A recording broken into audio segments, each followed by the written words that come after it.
se dit prête pour une confrontation directe avec la Russie. Oui, c'est le chef du comité militaire de l'OTAN qui l'affirme dans une interview. L'amiral Rob Bauer, il affirme que les objectifs de la Russie dépassent les frontières de l'Ukraine et que l'Alliance doit se réarmer. On fait le point avec Florent Ferraud. Sommes-nous prêts pour une confrontation directe avec la Russie ? Oui, nous le sommes. La réponse est claire. L'OTAN est prête à faire face à la Russie. Depuis plusieurs jours, le spectre d'un engrenage de violence plane au-dessus des principaux acteurs du conflit. D'habitude, nous sommes maîtres du temps. Nous prenons la responsabilité de savoir quand est-ce que nous allons en mission, combien d'hommes nous envoyons sur le terrain et pour combien de temps. Là, nous faisons face à la Russie qui vient à nous et nous envahit. Nous devons être beaucoup plus prêts. Nous n'avons pas le temps de nous préparer à l'avance car c'est eux qui décident quand ils viennent.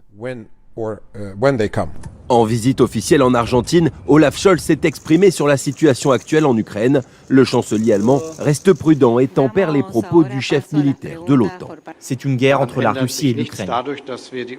Cela ne changera pas parce que nous soutenons l'Ukraine avec une aide humanitaire ou financière ou parce que nous envoyons des armes. Et nous ferons tout, et nous avons tout fait pour que la guerre ne s'intensifie pas. Pour qu'il n'y ait pas une guerre entre la Russie et les États de l'OTAN, par exemple. L'Allemagne a d'ailleurs fait savoir qu'elle n'enverrait pas d'avions de combat en Ukraine, alors que Kiev réclame à l'Occident plus d'armement pour contrer l'invasion russe.